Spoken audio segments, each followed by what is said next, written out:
जी chapter 1 introduction हम लोग पढ़ रहे थे। लास्ट लेक्चर में हमने different levels of biological organisation पढ़ा था, यानी जिसके अंदर हमने ये देखा था कि हम लिविंग ऑर्गेनिजम्स को जब स्टडी करते हैं तो कितने लेवल्स पे हम उनको पढ़ सकते हैं। आज का जो हमारा टॉपिक है वो है living world in space. Living world in space का ये मतलब है कि डिफरेंट ऑर्गेनिजम्स को जब हमने पूरी दुनिया के ऑर्गेनिजम्स को स्टडी करना होता है तो हम उनको किन बेसिस पे स्टडी करते हैं। तो वो दो तरीके हैं जिस तरह से हम उनको स्टडी कर सकते हैं। एक तो हम कहते हैं इन स्पेस और दूसरा इन टाइम। तो लिविंग वर्ल्ड इन स्पेस को सबसे पहले हम लोग देखते हैं कि इसके अंदर क्या होता है।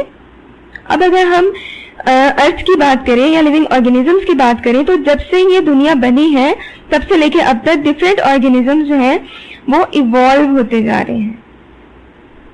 यानी पहले सिंपलर ऑर्गेनिजम्स थे, सिंपल ऑर्गेनिजम्स, और सिंपल के बाद अब कॉम्प्लेक्स ऑर्गेनिजम्स बनते जा रहे हैं और ये एक दूसरे से इवॉल्व होते जा रहे हैं। तो ये जो इवोल्यूशन का प्रोसेस है इसमें होता क्या है, इसमें होता यह है कि डिफरेंट ऑर्गेनिजम्स एक तो उनकी पॉपुलेशन साइज इंक्रीज करता जा रहा है, यानी कि ऑर्गेनिजम्स की तादाद बढ़ती जा रही है। सेकेंडली अर्थ के ऊपर इनकी जो डिस्ट्रीब्यूशन है वो भी डाइवर्स होती जा रही है। पॉपुलेशन साइज जो है वो के इंक्रीज हो रहा है और डिस्ट्रीब्यूशन जो है वो डाइवर्स होती जा रही है। पॉपुलेशन साइज इंक्रीज होने का मतलब है इनकी तादाद ज्यादा होती जा रही है और डिस्ट्रीब्यूशन डाइवर्स होने का मतलब है कि ये अर्थ के ऊपर डिफरेंट लोकेशंस पे पाए जाते हैं और अब जो इनकी पॉपुलेशन ज्यादा हो रही है ये डाइवर्स होते जा रहे हैं, इनको पढ़ना उतना ही मुश्किल होता जा रहा है। तो जब हमने इनको पढ़ना होता है, इनको स्टडी करना होता है तो हम इनको बायोम्स की बेसिस पे स्टडी करते हैं। बायोम किसे कहते हैं? बायोम हम कहते हैं बायोम इज रीजनल कम्युनिटी।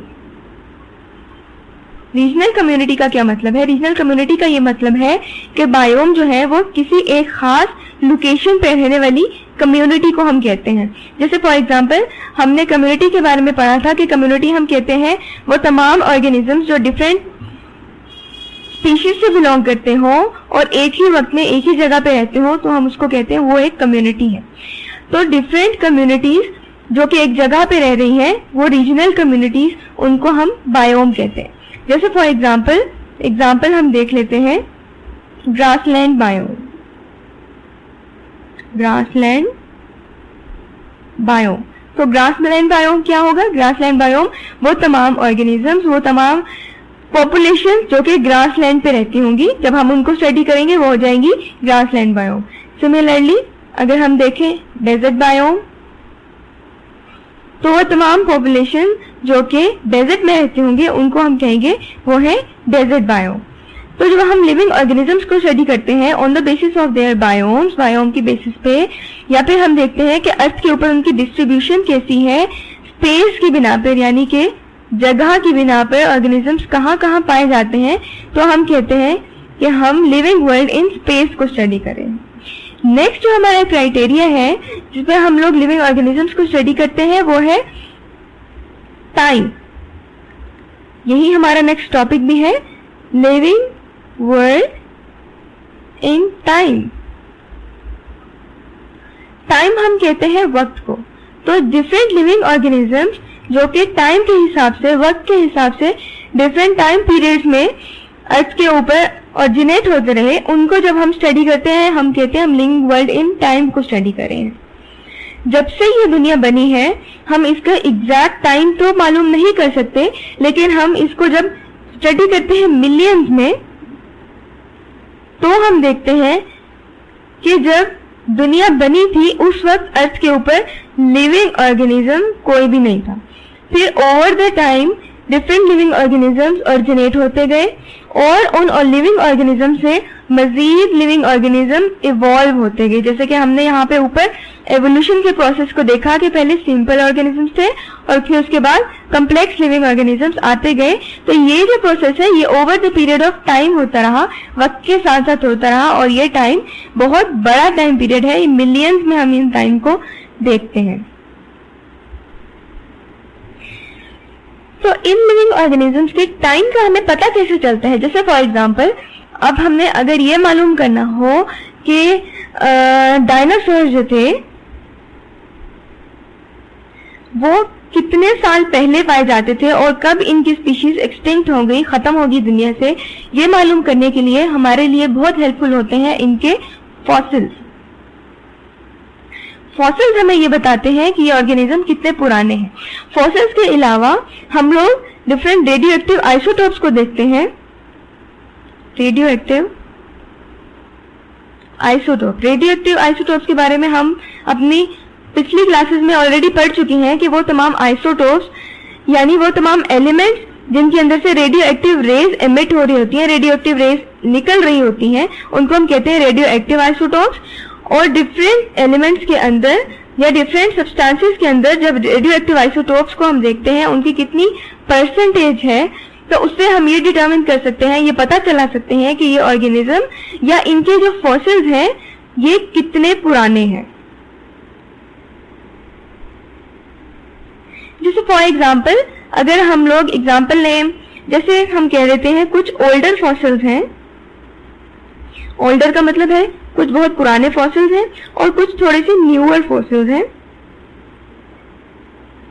और लेट्स सपोज हम इनके टाइम पीरियड्स को देख लेते हैं कि ये जो है वो हमारे पास 200 मिलियन ईयर्स पहले के हैं, 200 मिलियन ईयर्स पहले के, और ये जो नए फॉसिल्स हैं न्यूअर यानी age compare to these fossils ये थोड़े न्यूअर फॉसिल्स हैं, तो हम इनको कह देते हैं कि ये 50 मिलियन ईयर्स पहले के हैं।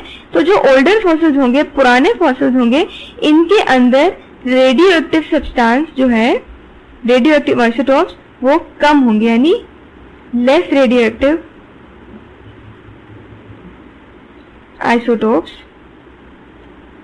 होंगे। लेकिन जो न्यूअर फॉसिल्स हैं इनके अंदर रेडियो एक्टिव सब्सटेंसेस या रेडियो एक्टिव आइसोटोप्स ज्यादा होंगे, मोर रेडियो एक्टिव आइसोटोप्स। तो इस तरह से हम डिफरेंट रेडियो एक्टिव आइसोटोप्स की हाफ लाइफ ये भी हम ऑलरेडी पहले पढ़ चुके हैं। वो टाइम पीरियड जिसके अंदर एक रेडियो एक्टिव सब्सटेंस आधा हो जाता है उसे हम कहते हैं हाफ लाइफ। तो हाफ लाइफ को फाइंड करते हुए हम इन डिफरेंट फॉसिल्स की टाइम पीरियड को फाइंड कर लेते हैं और इस हिसाब से हम इनको स्टडी करते रहते हैं कि over the period of time पहले कौन से ऑर्गेनिजम्स थे और उनके बाद इवॉल्व होके डिफरेंट कौन से नए ऑर्गेनिजम्स ओरिजिनेट होते गए, यानी ये एवोल्यूशन किस तरह से टाइम के हिसाब से होती गई। इस एवोल्यूशन को हम जियोलॉजिकल टाइम पीरियड के हिसाब से स्टडी करते हैं। जियोलॉजिकल टाइम पीरियड का मतलब ये है कि डिफरेंट टाइम के ऊपर, अर्थ के ऊपर ये ऑर्गेनिजम्स कब और किस किस किस्म के ऑर्गेनिजम्स पाए जाते रहे। इसको पढ़ने के लिए अगर हम इस डायग्राम की हेल्प लें तो इसके ऊपर आपको डिफरेंट टाइम पीरियड, ये टाइम पीरियड्स है, यहाँ पे आपको टाइम पीरियड बताए गए हैं और इसी तरह यहाँ पे डिफरेंट फॉसिल्स हैं, ये सब फॉसिल्स हैं जो आपको टाइम पीरियड के हिसाब से बताए जाते हैं। जैसे अगर हम लोग इसको देखें, टाइम पीरियड ये इरा है जिसको हम डिफरेंट नेम दे देते हैं और यहाँ पे हमारे पास ईयर्स गिवन है मिलियंस के हिसाब से। यानी कि अगर हम लोग अभी से 600 मिलियन ईयर्स बैक चले जाएं तो हमारे पास जो ऑर्गेनिजम्स थे वो बिल्कुल सिंपलेस्ट ऑर्गेनिजम्स थे और उनके अंदर डिफरेंट, जिस तरह हम लोग अभी ऑर्गेनाइजेशन को हमने पढ़ा था, लेवल ऑफ ऑर्गेनाइजेशन को, तो हम जब लोग टिश्यू लेवल के ऊपर या ऑर्गन सिस्टम या ऑर्गेनिज्म लेवल को पढ़ते थे, तो ये जो टाइम पीरियड है एडिकरेंट टाइम पीरियड, इसके अंदर हमें ऐसे कोई भी ऑर्गेनिज्म नहीं मिलते जिनके अंदर हम लोग इतनी कम्प्लेक्स ऑर्गेनिजम्स को पढ़ सके। इसके बाद अगर हम लोग 500 मिलियन ईयर्स पे आ जाते हैं तो हमारे पास जो टाइम पीरियड है 500 मिलियन, यानी कि ये जो टाइम पीरियड है हम इसे कहते हैं पैलेजोइक टाइम पीरियड। और पैलेजोइक टाइम पीरियड जो है वो हमारे पास स्टार्ट होता है 270 मिलियन से लेके हमारे पास ये 500 तक या 600 मिलियन ईयर्स तक जाता है, और इसको हम कहते हैं पैलेजोइक टाइम पीरियड। इस पैलेजोइक टाइम पीरियड के अंदर बेसिकली हमारे पास डिफरेंट ऑर्गेनिजम्स ओरिजिनेट होना शुरू हुए, जिनके अंदर हम कहते हैं कि एम्फीबियंस, या फिर हम कहते हैं लैंड प्लांट्स, जो सिंपलेस्ट लैंड प्लांट्स थे, या फिर शुरू के कुछ सिंपलेस्ट फिश जो थी या प्राइस जो थे वो बनने शुरू हुए। तो ये जो टाइम पीरियड है वो है पैलेजोइक टाइम पीरियड। इसके बाद जो हमारे पास आ जाता है इसको हम कहते हैं मीज़ोजोइक टाइम पीरियड। और मीज़ोजोइक टाइम पीरियड जो है वो हमारा स्टार्ट होता है तकरीबन 135 मिलियन ईयर से, और ये जाता है हमारे पास तकरीबन 225 मिलियन ईयर्स तक। और ये जो टाइम पीरियड है इसके अंदर कुछ कम्प्लेक्सिटी आनी शुरू हुई थी, और इसको हम कहते हैं कि डिफरेंट बर्ड्स जो ओरिजिनेट हुए, फिर डिफरेंट डायनासोर्स का जो टाइम है वो ये जुरासिक टाइम पीरियड है, जो कि हमारे इसी मीज़ोजोइक टाइम पीरियड के अंदर आता है। इसी तरह कुछ फ्लावरिंग प्लांट्स जो हैं वो हमारे, जिनको हम लोग जिम्नोस्पर्म्स के अंदर स्टडी करते हैं, नेक्स्ट आने वाले चैप्टर्स के अंदर हम इनको डिटेल में पढ़ेंगे, जो है वो हमारे पास मीज़ोजोइक टाइम पीरियड के अंदर आता है। इसके बाद जो हमारे पास आता है जो कि इतना ज्यादा पुराना नहीं है, जिसे हम कहते हैं सीनोजोइक टाइम पीरियड या सीनोजोइक एरा। इसके अंदर जो टाइम पीरियड हम स्टडी करते हैं वो रिलेटिवली न्यूअर है, जैसे हम कह देते हैं तकरीबन 70 मिलियन ईयर्स से पहले तक का जो टाइम पीरियड है उसे हम कहते हैं कि वो सीनोजोइक टाइम पीरियड है। और इसके अंदर जो है हमारे पास हम कहते हैं कि एक्सटिंक्शन ऑफ डायनासोर्स हुआ। डायनासोर्स की जो स्पीशीज है वो तकरीबन पूरी दुनिया से खत्म हो गई, और फिर उसके बाद मैमल जो है वो डाइवर्सिफाई हुए, यानी इनके अंदर डाइवर्सिटी आ गई, कम्प्लेक्सिटी आ गई, और ह्यूमन बींग्स आ गए। ह्यूमन बींग्स की एवोल्यूशन बेसिकली हुई। जैसे हम लोग अगर एवोल्यूशन को स्टडी करें तो जो अभी के ह्यूमन बींग्स हैं जिन्हें हम होमो सेपियंस कहते हैं, होमो सेपियंस, इनके अंदर जो कम्प्लेक्सिटी आई वो इस टाइम पीरियड में आई, जिसे हम कहते हैं क्वाटर्नरी टाइम पीरियड। और ये जो टाइम है ये तकरीबन 70 मिलियन ईयर्स, 0 से लेकर 100 मिलियन ईयर्स को हम जब देखते हैं तो इसके अंदर ये टाइम आ जाता है सीनोजोइक। तो ये डिफरेंट टाइम पीरियड्स थे, डिफरेंट जियोलॉजिकल टाइम पीरियड्स, जिनको हमने स्टडी किया और हमने देखा कि इनके अंदर डिफरेंट ऑर्गेनिजम्स किस तरह से ओरिजिनेट होते हैं और इनके अंदर कम्प्लेक्सिटी किस तरह से आती गई। और यहाँ से हमने देखा कि ये जो है वो 600 मिलियन ईयर्स, और यहाँ से आगे जो टाइम जो है वो गुजरता गया इस तरह से, और डिफरेंट ऑर्गेनिजम्स किस तरह से आते गए। इस डायग्राम के एरिया को हम देखें तो यहाँ पे सिंपलेस्ट ऑर्गेनिजम्स हैं, और आहिस्ता आहिस्ता जो हम ऊपर आते जा रहे हैं इस पार्ट के अंदर तो हम देख रहे हैं कि ये ऑर्गेनिजम्स कम्प्लेक्स होते जा रहे हैं। इसके साथ ही हमारा जो नेक्स्ट टॉपिक है उसे हम कहते हैं phyletic lineage. Phyletic lineage basically क्या है? फाइलेटिक लीनिएज को हम इस तरह से देखते हैं कि डिफरेंट स्पीशीज जो हमारे पास over the period of time आती गई, उनके अंदर किस तरह से एवोल्यूशन होती गई। हम इसको इस तरह से देखते हैं कि जैसे फॉर एग्जांपल हमारे पास एक स्पीशी है, उसके बाद over the period of time कुछ और स्पीशी, कोई और स्पीशी आ गई, और फिर कोई और स्पीशी आ गई। तो फाइलेटिक लीनिएज हमारे पास एक सीरीज ऑफ स्पीशी है, जिसके अंदर हम देखते हैं कि एक स्पीशी के बाद जब हम दूसरी स्पीशी पे आ जाते हैं तो कुछ ना कुछ एवोल्यूशन हुई भी होती है। और इसके अंदर जो लेटर स्पीशीज हैं, लेटर का मतलब है बाद में आने वाली स्पीशीज, वो पिछली स्पीशीज से डिफरेंट होती हैं, इनके अंदर कुछ डिफरेंट होता है, एवोल्यूशन हो चुकी भी होती है। इसी तरह इस स्पीशी के बाद जब हम इस स्पीशी पे आएंगे तो इसमें हम देखेंगे कि कुछ ना कुछ डिफरेंट होगा। और इसमें जैसे हम पिछली स्पीशीज को हम कह देते हैं कि ये है हमारे पास एंसेस्टर्स, और जो लेटेस्ट स्पीशीज हैं जो बाद में आती है हमारे पास, उनको हम कह सकते हैं कि ये जो है वो हमारे पास डिसेंडेंट्स हैं। तो from ancestors to descendants different एक अनब्रोकन सीरीज ऑफ स्पीशीज जो है, इसे हम कहते हैं फैलेटिक लीनिएज।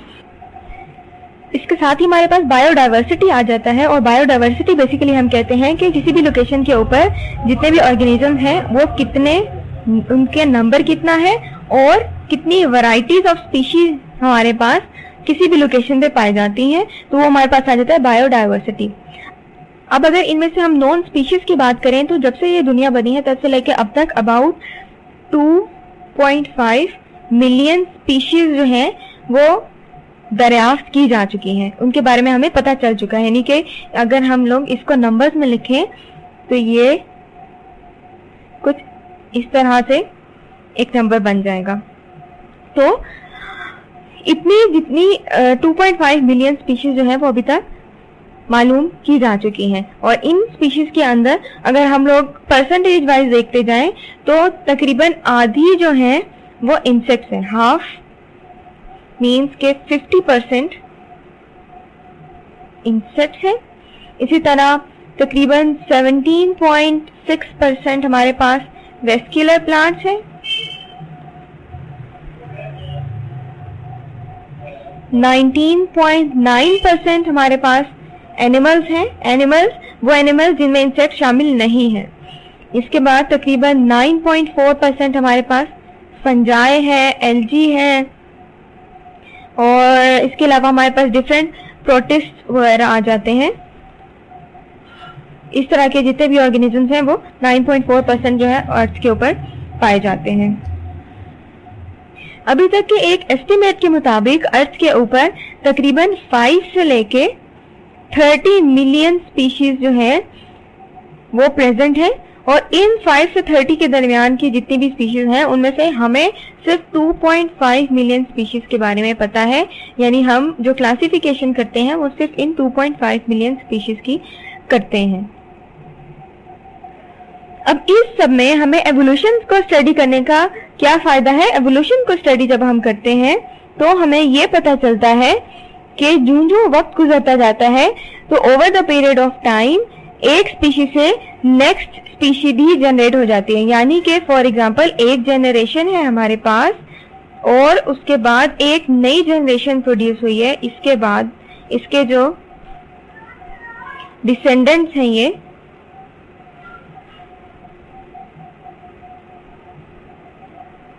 तो इनके डिसेंडेंट्स में ये जो न्यू जनरेशन है तो इसमें काफी पॉसिबिलिटी है कि ये एक नई स्पीशी बन गई हो।